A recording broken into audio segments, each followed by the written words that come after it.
बच्चों, कैसे हैं आप सब? आशा करती हूँ आप सब अच्छे होंगे, स्वस्थ होंगे। स्वागत है आपका इस कक्षा में। आइए आज हम पढ़ते हैं हिंदी का पाठ 3 पेड़ पौधों में जीवन। तो बच्चों, जैसा कि आप सब जानते हैं कि पेड़ पौधे हमारे लिए कितने उपयोगी हैं, है ना? तो जो भी ऑक्सीजन हमें मिलती है, जैसे हम सांस लेते हैं, वो सब हमें पेड़ों के द्वारा ही तो मिलती है। ठीक है? तो पेड़ हमारे लिए, पेड़ यानी कि प्रकृति हमारे लिए बहुत ज्यादा जरूरी है। लेकिन हमें याद रखना होगा कि जैसे हम सांस लेते हैं, हमारा जीवन है, ऐसे ही पेड़ पौधों का भी जीवन होता है ना? जब वो कटते हैं तो उन्हें दुख होता है। तो हमें यही सोचना चाहिए कि उनके अंदर भी प्राण होते हैं, उनके अंदर भी जीवन होता है ना? तो जितना हो सके, जितना हम प्रयास कर सकते हैं, हमें पेड़-पौधों को कटने से बचाना चाहिए। और जितने ज़्यादा पेड़-पौधे होंगे, उसमें हमारा भी फ़ायदा होगा और पेड़-पौधों को भी जीवन मिलेगा। ठीक है? और कहीं न कहीं उनके होने से हमारे लिए वो ज़्यादा लाभदायक है ना? हमें उनसे बहुत सारी चीज़ें मिलती हैं और सबसे मेन है ऑक्सीजन। और ये पेड़ हमारी वायु को शुद्ध रखते हैं। वायु शुद्ध होगी तो हम सांस जो ऑक्सीजन लेते हैं वो साफ और स्वच्छ होगी और हमारे जो लंग्स हैं यानी कि हमारे फेफड़े हैं वो स्वस्थ रहेंगे, हम बीमार नहीं पड़ेंगे। तो देखो, पेड़ ना कटने के या पेड़ ज़्यादा से ज़्यादा लगाने के और पेड़ों का होना हमारे लिए कितना ज़रूरी है ना? तो आइए पढ़ते हैं आज ये पाठ कि पेड़-पौधों में जीवन कैसे होता है। तो बच्चों, पशु-पक्षियों और हम मनुष्यों की तरह पेड़ पौधों में भी जीवन होता है। उन्हें भी हमारी तरह सुख दुख का अनुभव होता है। साथ ही पेड़ पौधे परोपकारी भी होते हैं। उनका संपूर्ण जीवन ही दूसरों के लिए होता है। इसलिए हमें उनकी सुरक्षा व देखभाल करनी चाहिए। आइए इस पाठ में पेड़ पौधों के विषय में हम पढ़ते हैं। गर्मी का मौसम था। रात के 10 बज रहे थे। बिजली कट जाने के कारण मनोज और उसकी बहन रुचिका अपने माता-पिता के साथ आंगन में बैठे थे।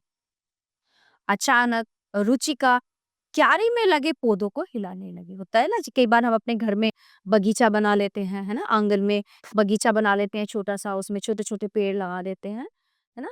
तो जब वो बैठी थी रात में तो वो उस पेड़ को हिलाने, तो उसकी माँ ने कहा कि नहीं बेटे, इस समय पौधों को छेड़ना नहीं चाहिए।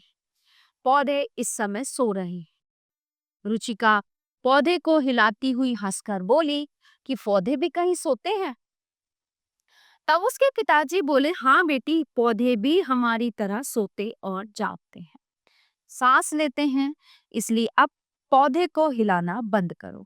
और ये बात सच है, आप नोटिस करना, जब रात होती है, अच्छा हवा चले तो अलग बात है, जैसे ही दिन छिपना शुरू होता है तो पेड़ पौधे बिल्कुल शांत से हो जाते हैं, बिल्कुल ऐसे कि वो सो गए हैं, है ना?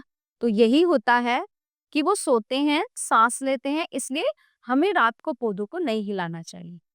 मनुज को अपने पिताजी की बात सुनकर पेड़ पौधों के बारे में जानने की उत्सुकता हुई। वो तुरंत अपने पिताजी के समीप आ गया। फिर पूछने लगा कि पेड़ पौधे कैसे खाते पीते हैं, सोते हैं, जागते हैं। हमने तो ऐसा करते हुए उन्हें कभी नहीं देखा है। ठीक है? तो पेड़ पौधे कैसे खाते पीते हैं, सोते हैं, जागते हैं, हमने तो ऐसा करते हुए उन्हें कभी नहीं देखा है। रुचिका भी पौधे को हिलाना छोड़कर पिताजी के पास आकर बोली कि बताइए ना पिताजी। तो उसके पिताजी बताते हैं कि कई वर्ष पहले लोग यही समझते थे कि पेड़ पौधों में जीवन नहीं होता। ठीक है? परंतु बाद में वैज्ञानिक जो है, एक साइंटिस्ट से एक वैज्ञानिक थे, जगदीश चंद्र बसु ने ये सिद्ध कर दिया कि पेड़ पौधों में भी जीवन होता है, वे भी खाते पीते हैं और सोते हैं। रुचिका, तुम जब गुलाब के पौधों से उसके फूल तोड़ लेती हो तब तुम्हें तो मजा आता है, लेकिन गुलाब का फूल जो है वो मर जाता है। तुमने देखा होगा कि थोड़ी देर बाद ही वो फूल मुरझा जाता है, जिसके कारण जिसके कारण उसकी पंखुड़ियां गिरने लगती हैं। जानती हो क्यों?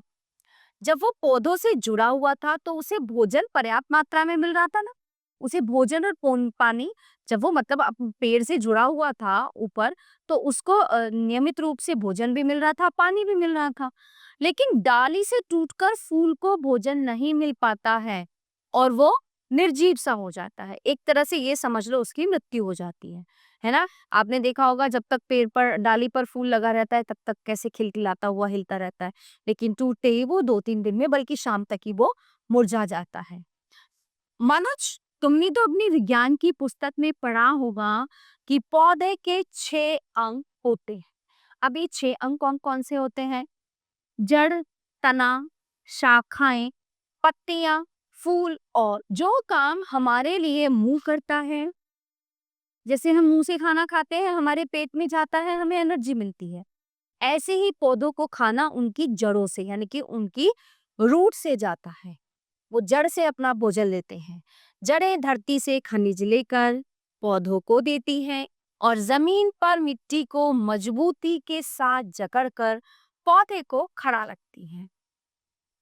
दोनों बच्चे पिताजी की बातें बहुत ही ध्यान पूर्वक सुन रहे थे।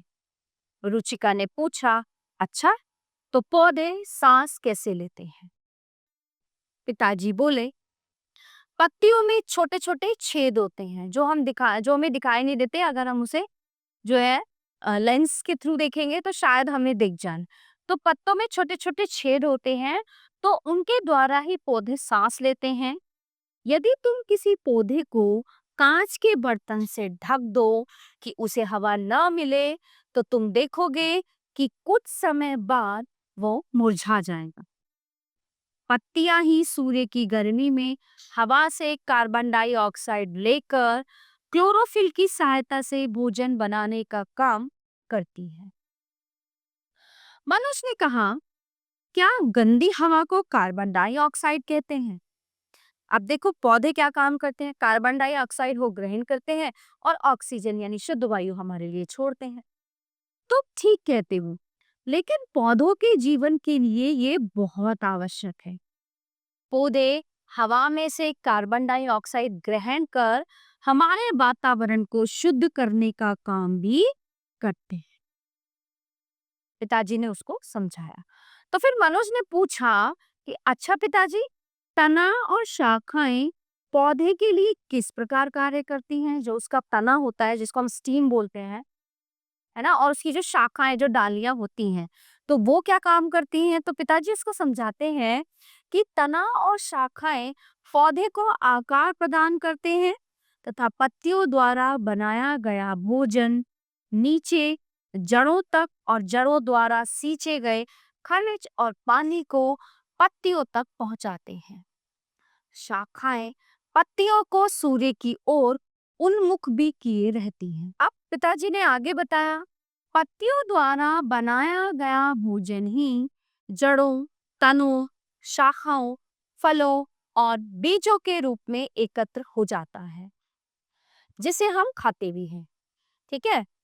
अब क्या हम जड़ भी खाते हैं? रुचिका ने हैरान होते हुए कहा, हाँ, कुछ सब्जियां ऐसी हैं जो जड़ सहित उगती हैं, कुछ सब्जियां ऐसी होती हैं जो ऊपर लगती हैं, उस पे मतलब बेल पे लगती हैं, झाड़ी पे लगती हैं, कुछ ऐसी होती है जो जमीन के अंदर होती हैं।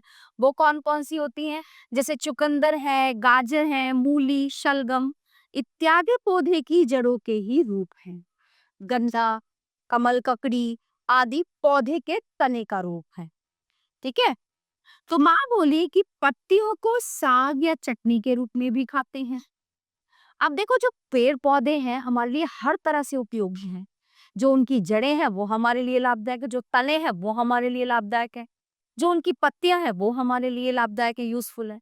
तो पत्तियों के रूप में हम क्या क्या खाते हैं कि साग या चटनी के रूप में जैसे मेथी, पालक, सरसों, है ना, चना, धनिया के पत्ते इत्यादि। कुछ पौधों के फल और कुछ के बीज खाए जाते हैं, है ना। पिताजी ने बच्चों से पूछा, बताओ तो किन किन पौधों के फल सब्जी के रूप में खाए जाते हैं। साधारण सा प्रश्न था, फिर भी बच्चे उसका उत्तर नहीं दे पाए कि कौन कौन से फल फल भी ऐसे होते हैं जो सब्जियों के रूप में भी खाए जाते हैं।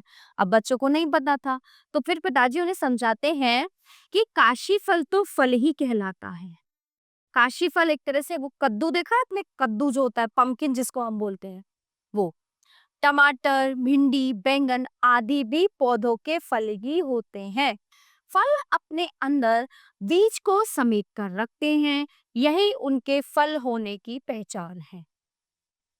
मनुज बोल उठा, पिताजी, आपने ये तो बताया ही नहीं कि हम किन पौधों के बीज खाते हैं। सारी दालें पौधों के बीज ही तो होती हैं, जैसे मटर की फली, सेम, ग्वार की फली, लोबिया। माँ उठकर रसोई घर में चली गई, परंतु बच्चे पिता के पास ही बैठे रहे। बच्चों की रुचि देखते हुए पिताजी ने आगे बताया, हमारा जीवन पेड़ पौधों की दुनिया पर निर्भर करता है। हमें व्यर्थ में फूलों और पौधों को नहीं तोड़ना चाहिए। हम सबको पेड़ पौधों की देखभाल करनी चाहिए। तभी माँ ने पुकारा, जल्दी से आकर खाना खा ले, कहीं बिजली फिर से न चली जाए। परंतु बच्चे अभी भी पेड़ पौधों के विषय में ही। तो इस तरह से देखिए पेड़ हमारे लिए कितने लाभदायक होते हैं। तो यहाँ पे कुछ जानने योग्य बातें हैं, तो चलिए देखते हैं। तुलसी, पीपल, नीम और बरगद दूसरे पेड़ों की तुलना में ये ज्यादा ऑक्सीजन पैदा करते हैं। कौन कौन से पेड़ हैं? तुलसी, पीपल, नीम और बरगद। पेड़ों की कतार धूल मिट्टी के स्तर को 75% तक कम कर देती है और 50% तक शोर को कम करती है। लगभग 2000 विभिन्न प्रकार के पौधों का उपयोग मनुष्य द्वारा खाना बनाने के लिए किया जाता है। इंसानों की तरह पेड़ों को भी कैंसर होता है। कैंसर ग्रस्त पेड़ कम ऑक्सीजन देता है। पेड़ अपनी खुराक 10% मिट्टी से और 90% हवा से लेता है। दुनिया में ऑक्सीजन का 6% से 9% हिस्सा अमेज़न के जंगलों द्वारा पैदा किया जाता है। अमेज़न का जंगल जो है बहुत बड़ा जंगल है, बहुत ही विशाल जंगल। प्यारे बच्चों, ये पार्ट यहीं पे समाप्त होता है। आशा करती हूँ आपको अच्छे से समझ आया होगा। मिलते हैं अगली कक्षा में। धन्यवाद।